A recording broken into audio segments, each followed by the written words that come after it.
Welcome to Cosmo Consult in the Focus. In today's tutorial, we want to talk about the variant configurator in the discrete manufacturing industry. With me, our industry experts for the discrete manufacturing industry, Michael Herring. Hi, Michael. Hi, Mick. The production configurator, variant configurator, can be used in different stages, in different departments. So let's start with the sales department. How does that look like? Yes, so the idea behind a configurator is that there are logical dependencies behind each options of a product. These options describe the product in the sales. So with the logical dependencies behind these options, the sales rep is not able to do any mistakes while creating a quote. Let me show it you into the system, if you want? Yeah, show me. Okay, so here I have a sales order of a conveyor machine. Behind this conveyor machine we have what we call checklist. A checklist is a list that describes all the options we have. For instance, we have the apron conveyor, we have a fork separator, a transport unit. The power of the machine is a very important criterion, and we can choose between three different types of documentation. Here, of course, we have pricing information. That means if I select an apron conveyor, then we have a higher price than normal because the price of this assembly is about 10,000 euros, for instance. All right. So now I select this option, and the fork. the forklift. Yes, click, click. This one. I deselect the transport unit because in this configuration I don't need it. The customer don't want it. And the power. Let's go to the power. Let's go to the power.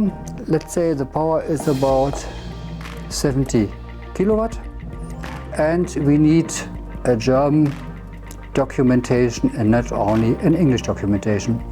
So this is a very simple example for this, with a function called calculate. We can calculate a price based on this option. So here the total sales price is now 70,000 euros, and we can copy this price into the sales document. Oh, that's cool. So the sales guy has a possibility to use templates that are already there to see what happens and not do it with the going to the finger and más o menos working with that. Yes, that's right. All right, cool.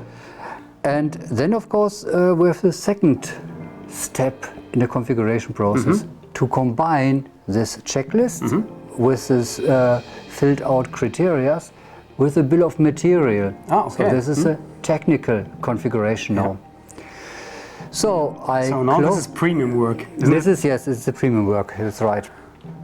So now I close the checklist and I start the configurator. So we can copy what we called a master bomb, and during the configuration we map the answers given in the checklist with formulas behind the bill of material.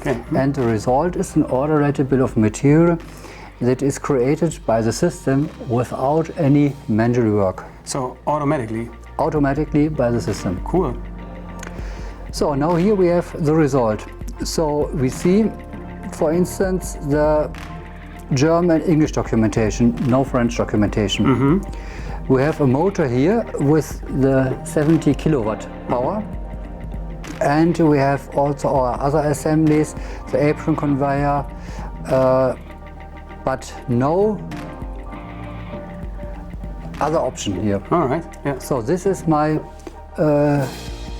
real finished product, and now I can create a production order based on this bill of material. Wow. This directly from the beginning automatically through the production. Yes, that's right. Cool. Thanks a lot for that. You're welcome. More information you will find on our webpage. Thank you. Bye.